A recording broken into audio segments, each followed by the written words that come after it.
Welcome back to city news. Mangalagiri మండలం పెదవడ్లపూడి గ్రామంలో దక్షిణ షిరిడీగా పిలువబడే సాయిబాబా ఆలయం 18వ వార్షికోత్సవం ఫిబ్రవరి 3వ తేదీన ఘనంగా నిర్వహించనున్నారు. ఈ సందర్భంగా వార్షికోత్సవానికి సంబంధించిన పోస్టర్ ఆవిష్కరణ చేశారు. ఉదయం 4 గంటల నుండి బాబావారికి అర్చనలు, అభిషేకాలు మరియు అన్నదాన కార్యక్రమాలు ఉంటాయని నిర్వాహకులు తెలిపారు. భక్తులు విశేష సంఖ్యలో పాల్గొని బాబావారి కృపకు పాత్రలు కావాలని తెలిపారు. రేపు ఫిబ్రవరి 3వ తారీఖున పెదవడ్లపూడి మంగళగిరి మండలం గుంటూరు జిల్లాలో షిరిడి సాయిబాబా వారి యొక్క 18వ వార్షికోత్సవం జరుగుతుంది. దానికి సంబంధించి ఉదయం 4 గంటల దగ్గర నుంచే అభిషేకాలు, ఆ తర్వాత అర్చన, ఆ తర్వాత అన్నాభిషేకం, ఆ తర్వాత అన్నదానం, అదేవిధంగా కల్చరల్ ప్రోగ్రామ్స్. హైదరాబాద్ నుంచి డ్రీమ్ జే అనే ఒక ఈవెంట్ మేనేజ్మెంట్ వాళ్ళు ఈసారి కొత్తగా చేయబోతా ఉన్నారు. ఇక్కడ కల్చరల్ ప్రోగ్రామ్స్ని ఒక 15 మంది దాకా సింగర్స్ కానీ, మరి జబర్దస్త్ టీం కానీ, అదేవిధంగా సాంస్కృతిక కార్యక్రమాలు, భరతనాట్యం, కూచిపూడి కూడా పిల్లలు చేస్తూ ఉన్నారు ఆ రోజున. అదేవిధంగా ప్రముఖులు అందరూ కూడా ఎమ్మెల్యేలు, ఎంపీలు, వివిధ పార్టీల నాయకులు, ముఖ్యంగా మరి పురంధేశ్వరి గారు, అదేవిధంగా మన రాష్ట్రంలో ఉన్నటువంటి వివిధ ప్రముఖ క్షేత్రాల యొక్క స్వామీజీలు కూడా ఈ కార్యక్రమానికి రావడం జరుగుతుంది.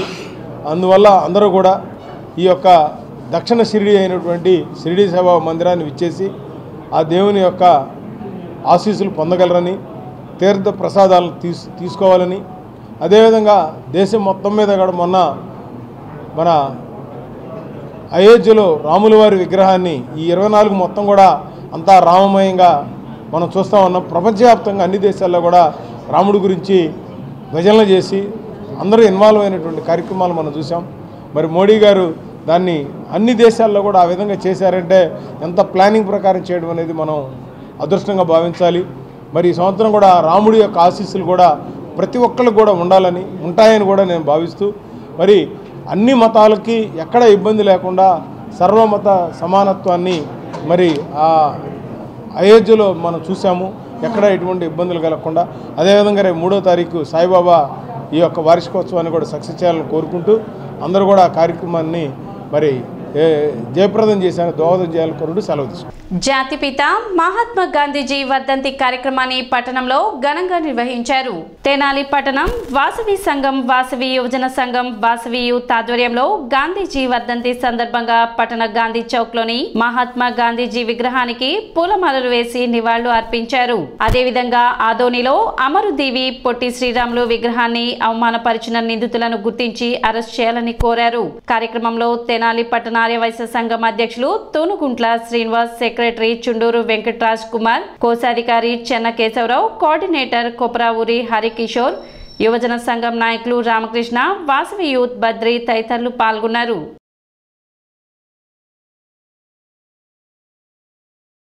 ఆంధ్రపిత పొట్టి శ్రీరాములు గారి కాంస్య విగ్రహానికి జరిగిన అవమానాన్ని ఖండిస్తూ పట్టణ ఆర్యవైశ్య సంఘం కానీ, యువజన సంఘం అన్ని సంఘాల తరపున కూడా ఖండిస్తూ ఆయన విగ్రహానికి పాలాభిషేకం చేయడం జరిగింది. రెండోది ఏంటంటే మహాత్మా గాంధీ గారి 77వ వర్ధంతి పురస్కరించుకుని ఆయన విగ్రహానికి కూడా పూలమాలలు వేయడం జరిగింది. నేను ఒక్క విషయం చెప్పదలుచుకున్నాను. అంతకుముందు నాయకులు అంటే మన దేశంలో ఉన్న ప్రజలందరినీ కూడా ఒక తాటి మీదకి తీసుకొచ్చి ఒక ప్లాట్ఫామ్ మీదకి తీసుకొచ్చే నాయకులు అందరూ కూడా ఆ నాయకులు, ఆ కోవకు చెందిన నాయకులు పొట్టి శ్రీరాములు గారు కానీ, గాంధీ గారు కానీ అందరికీ సంబంధించిన నాయకులు, ఒక వర్గానికో, ఒక ప్రాంతానికో, ఒక మతానికో సంబంధించిన నాయకులు కాదు. కానీ ఇవాళ నాయకులుగా ఎదగాలంటే ఏంటంటే మనల్ని వర్గంగానో, కులంగానో, మతంగానో, ప్రాంతంగానో ఏదో ఒక ఆశ చూపించి విడదీసే రాజకీయం నడుస్తుంది. ఈ రాజకీయానికి అంతం పలకాలంటే కనుక ఇటువంటి గొప్ప నాయకులు ఎవరైతే ఆంధ్రపిత పొట్టి శ్రీరాములు గారు కానీ, లేకపోతే జాతిపిత మహాత్మా గాంధీ గారి వీటిని స్మరించుకోవడం మన భావి తరాలకి వీటి గురించి. తెనాలిలో పట్టణ ఆర్యవైశ్య సంఘం, యువజన సంఘం, సేవాదళ్, ఆర్యవైశ్య యువత, వాసవి యూత్ అందరూ సంయుక్తంగా ఇవాళ గాంధీ గారి వర్ధంతి కార్యక్రమాన్ని నిర్వహించినాము. దీనిలో భాగంగా మీ అందరికీ కూడా చెప్పేది ఏంటంటే, మన భావి పౌరులు ఎవరైనా సరే మన నాయకుల గురించి నెగిటివ్ థింకింగ్ వాట్సాప్ గ్రూపుల్లో పెడుతున్నారు. దయచేసి వాటిని పెట్టద్దు, ఖండిస్తున్నాం. వారి యొక్క స్ఫూర్తి, వారి యొక్క కృషి, వారు కుటుంబాలను వదిలిపెట్టి దేశం కోసం, రాష్ట్రం కోసం ఎంతో త్యాగాలు చేశారు. దయచేసి మీరందరూ కూడా వారిని వారిని మనం రోల్ మోడల్గా తీసుకొని తప్పనిసరిగా మన భారతదేశం కూడా బదిలీపై వెళ్తున్న మున్సిపల్ కమిషనర్ జస్వంతరావును పలువురు కౌన్సిలర్లు ఘనంగా సత్కరించారు.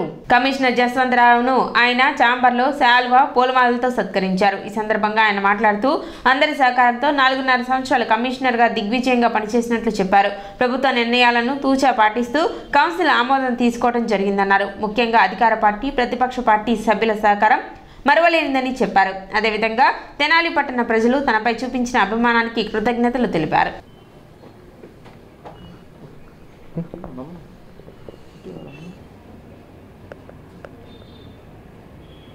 ఈ తెనాలి పురపాలక సంఘంలో కమిషనర్గా 4.5 సంవత్సరాలు మరందరి దీవెనలతో అలాగే అందరి కోఆపరేషన్తో 4.5 సంవత్సరాలు దిగ్విజయంగా ఎలాంటి అరమరికలు లేకుండా ఎలాంటి తప్పులు జరగకుండా అడ్మినిస్ట్రేషన్ తీసుకురావడం జరిగింది. దానికి కారణం స్పెషల్ కౌన్సిల్ రాకముందు మరి ఎమ్మెల్యే గారు అలాగే కౌన్సిల్ వచ్చిన తర్వాత మరి ఎక్స్ చైర్పర్సన్ గారు ఖాళీదా నసీం గారు అలాగే ప్రజెంట్ చైర్పర్సన్ గారు రాధిక గారు అలాగే వైస్ చైర్మన్స్ అలాగే కౌన్సిలర్స్ అందరూ కూడా పూర్తిగా కోఆపరేట్ చేశారు. అలాగే మేము కూడా కౌన్సిల్ సబ్జెక్ట్స్ కూడా చాలా ఖచ్చితంగా పెట్టాము. ఎక్కడ కూడా తప్పులు లేకోకుండా ఎజెండాను రూపొందించాం. అలాగే ప్రభుత్వ నిర్ణయాలు ఏమైతే ఉన్నాయో అవి తూచా తప్పకోకుండా కౌన్సిల్కి తీసుకొచ్చి ఆమోదం తీసుకోవడం జరిగింది. వాళ్ళందరికీ రేపు మార్నింగ్ నేను రిలీవ్ అవుతా ఉన్నాను. కొత్త కమిషనర్ గారు రేపు మార్నింగ్ కూడా ఛార్జ్ తీసుకుంటా ఉన్నారు.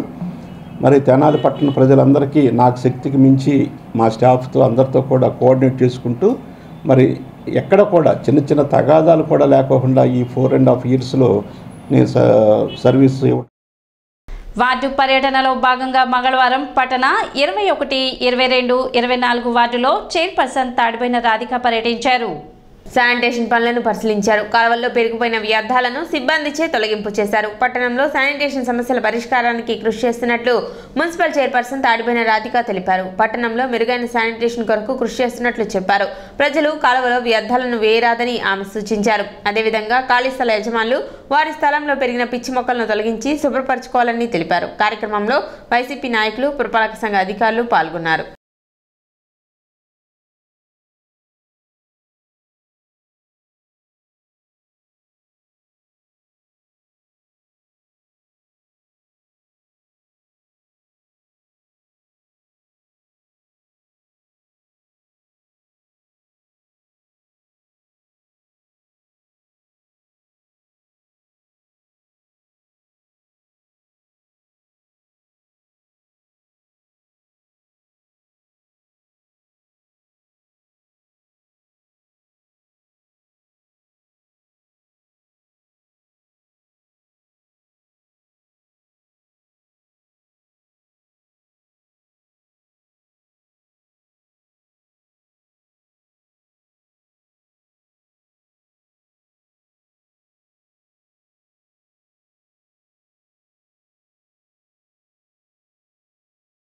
ఈ రోజున 21, 22, 24 వార్డు సంబంధించిన ఈ డ్రైన్స్ అనేది గత 2 రోజులుగా చేయడం జరుగుతుంది.